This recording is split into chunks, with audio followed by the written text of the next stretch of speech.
Shalom. Welcome to another episode of Inspiration from Zion. I'm Jonathan Feldstein. Today, I'm super excited. I've literally just met today's guest. Thank you for having me, Jonathan. I'm so excited to be here and speak with you about all things, faith and Israel and in between. Thinking about it, Ashley, like you're one of Israel's Olympic athletes. You just finished in Paris.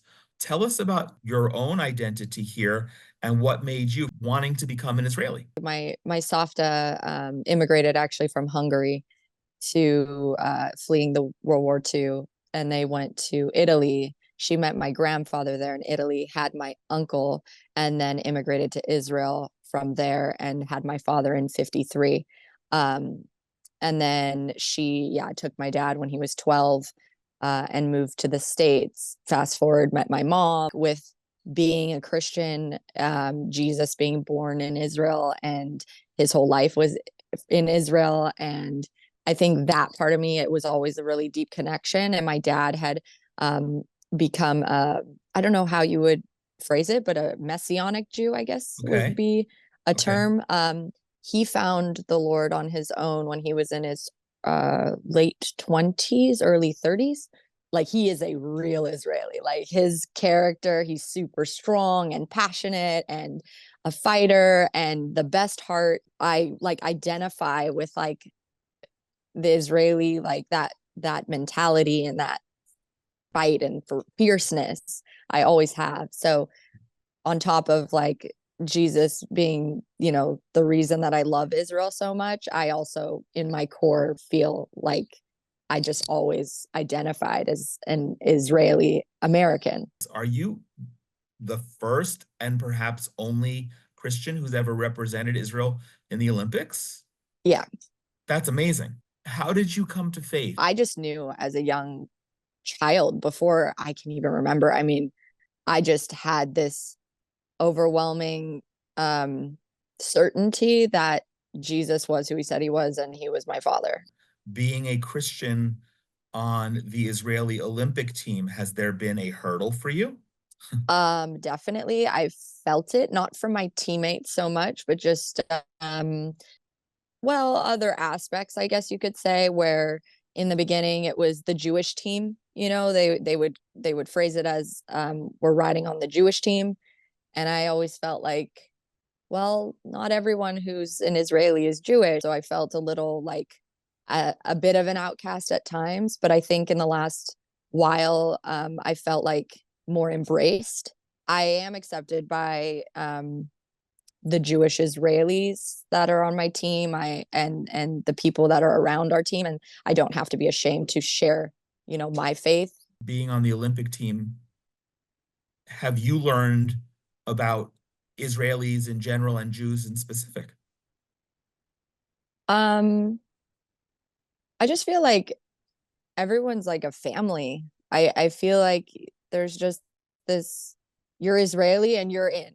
Like, at least from when I've been at the games. The whole Israeli delegation was just so welcoming and warm and exactly how I know my family in Israel to be, my family that immigrated from Israel to be. This year, you're getting ready to come to Paris to compete. You experience something that Israelis in general and Jews in specific have been experiencing, well, from the beginning.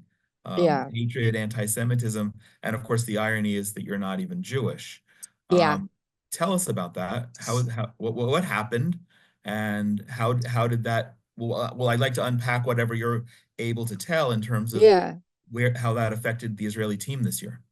Yeah, I mean, I think I'm honored to have been able to experience everything my, fellow Jewish Israeli teammates were, because I want to be in it with them. And I got a letter from a hate group, terrorist group before I came to Paris, pretty much threatening my life, threatening, if I step out of an airplane to France or walk on the streets, they run the streets and run all of it, and blood will run through the streets, just like in Munich, um, and named me personally. So me and I believe 14 or 16 other Israelis got that letter, and then a few got like their obituaries sent to them.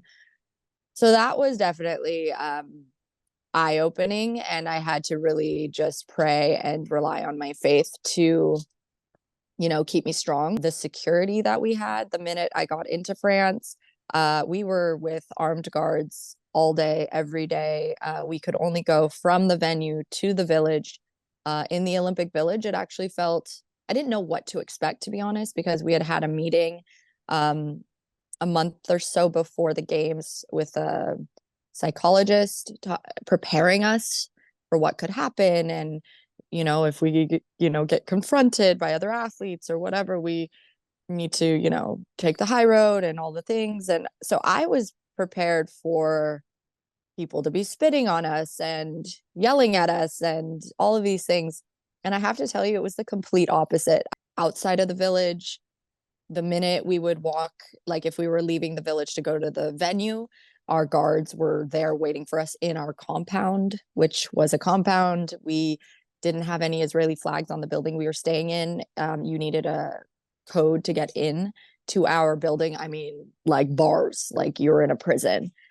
A door that you have to be buzzed into. And again, you go through facial recognition. Once you get through that, you go through a body scanner. And then there's the guard sitting with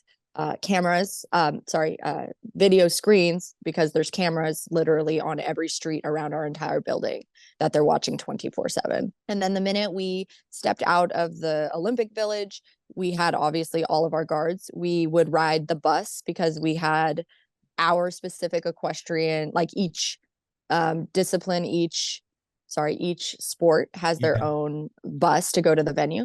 So our guards, two or three of them would ride on the bus with us. And then we had police escorts that would always follow us or be in front of us as well as behind us, with their sirens and all the things. The minute we got to the horse venue, we were shadowed the whole time with between 5 to 6 body armed security guards all day, every day. But did you feel unsafe anytime at all, or concerned? Did you have to actively get that out of your mind as you were going in to compete? No, when I went to compete in the ring for the first time on day one for the team, I was expecting, because the stands were completely full. I mean, there was, I don't know, 40,000, 50,000 people there. Yeah. It was full. I was expecting boos because they said to expect it. Um, when they announced my name, I think the whole stands erupted in Wow, applause and cheering that's great. and Israeli flags. And I got emotional. I'll Like bet. even before I started jumping, I got emotional. And I had a really good round, and we made it into the finals. And when I finished my round, people cheering. And I have to tell you, I was being bombarded by people wanting to take my picture and shake my hand and Wow, that's so nice, congratulate Ashley. me. And it was beautiful. There are haters, obviously. There are the misinformed people in the States that think free Palestine from the river to the sea is what they should be backing, which to me is just very sad, because they're very uneducated, or they've been, brainwashed by the propaganda. To those the Israel haters, uh, Mm-hmm. and that they're misinformed. What's your message Yeah. to them? I think that the media pushes what they want people to believe, and they don't see the truth of what's really going on. Um, I would say read the Bible, because Israel has been around for thousands and thousands of years, and the promised land to the Jews. If you really look at Israel, they have Arabs and Palestinians and Muslims and Christians and everyone. It's a melting pot, and they all coexist together. I've heard this term about them ethnically cleansing Gaza and Palestine and all of these things, and it's just not, it's not the case. Nobody's sitting here going, I want Palestinians to be hurt, or I want the Jews to be hurt. Like, it would be beautiful if we could all just realize who our common enemy is and try to Right. take that person out, or that group out together. Actually, you just went to an area that I want to potentially finish with. This week, it's it's heartbreaking for me. It's so hard. 10 months We're 10 months into war. Tomorrow, Yeah. as we have this conversation, Ariel Bibas, who is turning 5 years old, he's the big one of the two redhead boys that were kidnapped. Yeah. And a week and a half ago, I stood in front of their house with all of their toys exactly as they knew. You have a little child as well. You Yeah. can relate all of their toys on the front lawn, just like they were Ugh, when they that's were all so sad. kidnapped 10 months ago. It's just so heartbreaking. What's impacted you, Ashlee, Christian Israeli, Olympian or not, in the last 10 months with the war? Just how fallen our world is. I think it's just so heartbreaking that people can do the things that they can do, but then I just turn it back and go, they're not, they're demons. Like I people might think I'm crazy, but I believe in my faith 110%. And I believe that it's all demonic. It's like the Holocaust. I mean, it's Ugh. mind blowing. I'm also really disappointed in America's response because we're supposed to be a huge ally to Israel. And I feel like they're not really, they're saying it, but they're not backing their words up with action. Is there any one thing in the course of the last um 10 months that just stands out as that red flag for you in terms of America's lack of response and support of Israel? Yeah, that we still have hostages there. Like that they Excellent. still they how do we have hostages there still? And 5 Americans. That's that's unbelievable to me. Is there anything that's on your heart that or that we didn't cover that you just want to share with everybody? I think just praying for obviously the release of the hostages and for their families and for some peace and understanding, maybe that people, the scales fall from their eyes and they can see Israel for actually what it really is and for the terrorist organizations for what they really are and realize that this is not a battle between, Gaza or Palestinians and Israelis, that it's a battle between, these sick terrorists and everybody else. Yeah, and come together and just realize that love should conquer all at the end of the day with the Lord and Really fascinating.